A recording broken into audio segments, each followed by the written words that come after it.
¿Qué pasa, chavales? Hoy vamos a entamar a falar de la primera fase del Mundial de Baloncesto, que ya entamó y hay muchas cosas que contar. ¿Esto paga la producción?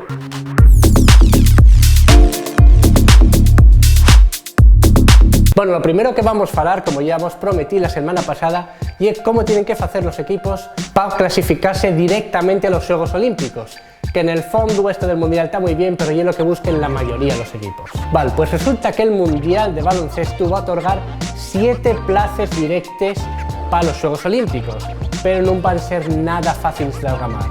Van a ser 2 plazas para los mejores equipos europeos, otras 2 plazas para los 2 mejores equipos americanos, una plaza para el mejor equipo africano, una plaza para el mayor equipo de Asia y una plaza para el mejor equipo de Oceanía. Así que las cosas van a estar bien difíciles, sobre todo si tenemos en cuenta que las plazas son ya prácticamente de fecho para Serbia y para los Estados Unidos. Para los que no entren, pues va a haber un preolímpico que se va a jugar de mientras la temporada, que no me interesa a nadie, porque eso quiere decir que los jugadores NBA no va a ir ningún. ¿Y cómo está yendo la primera fase? Pues España pasó a la segunda fase con 3-0, pero con un 3-0 no muy claro. Por ejemplo, con Irán pasaron lo per mal, fue un partido per feo, no tienen un sistema claro, o no parecía que tuvieran un sistema claro, dependen a bondo de Ricky, de cosas muy puntuales, muy bones que fai Yui.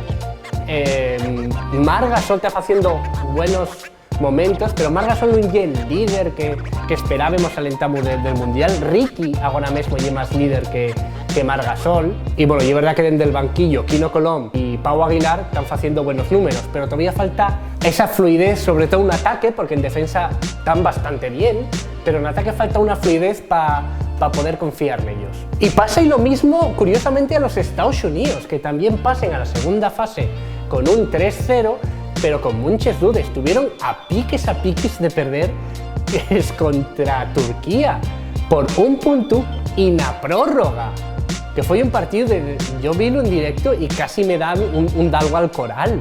La verdad es que ese partido, el de Turquía en concreto, no es que ganara a los Estados Unidos, es que perdió Turquía. Turquía tuvo 10 oportunidades para ganar, hubo una falta en el último momento que ellos costó la prórroga, una falta perfata. Y luego, cuando ya tenían el partido en la mano, que hasta el comentarista dijo que habían ganado, claro que también es el comentarista, ya sabemos todos cómo es, 4 tiros libres seguidos fallados, 4. Uno de esos tiros libres no anotados hubiera sido la victoria para ellos y pasaren de estar a piques de ganar a los Estados Unidos a estar eliminados del Mundial. ¿Y cómo consiguieron tener escuadras a los Estados Unidos? Pues curiosamente con la defensa en zona. Que ya sabéis los aficionados que en la NBA eso de la defensa en zona no se lleva, parece que va como es contra el espectáculo. Cuando hay defensa en zona, descolóquense, no saben muy bien cómo jugarla, y así es como pasó que a base de triples intentaron atacarla, pero ese día no estaban muy finos. Turquía tampoco llegue que tuviera el mejor día de su vida en triples, en defensa genial. Asustáronse los dos, unos asustáronse de perder y otros asustábanse de ganar. Y para final ya, porque tengo que ir a comer y aquí hace mucho calor, quiero hablar del que para mí... Bueno, a las 7:30 de la tarde yo todavía no comí, igual. Voy a destacar a Joe Ingles en toda la primera fase y por una cosa en concreto, y que tuvo a piques el jugador del Barça de hacer el primer triple doble en la historia del Mundial. Que en FIBA, ya os conté el otro día, que en FIBA no es nada fácil hacer 10 asistencias en un partido, y es mucho más difícil que en la NBA, y este guaje hizo 17 puntos, 10 rebotes y 9 asistencias, es contra Portugal, a una asistencia de hacer triple doble. En FIBA nada más se hizo triple doble en la historia 2 veces, y fue en Juegos Olímpicos. Una fue en 1976, que fue un tal, oye Eloy, y a ver cómo suena, Alexander Belov de la URSS, estamos hablando de muchos años, y LeBron James en 2012 en Londres, 11 puntos, 14 rebotes y 12 asistencias. O sea, con esos no me estuvo a piques de compararse Joe Ingles. Además, Australia también clasificada para la segunda ronda. Y ahora ya con la segunda ronda a Pique Sentamar, que bueno, vosotros, esto ya domingo, vosotros ya la visteis, pero yo no, porque esto se graba un poquitín antes. Yo el fin de semana voy a salir de Folixa después de los partidos.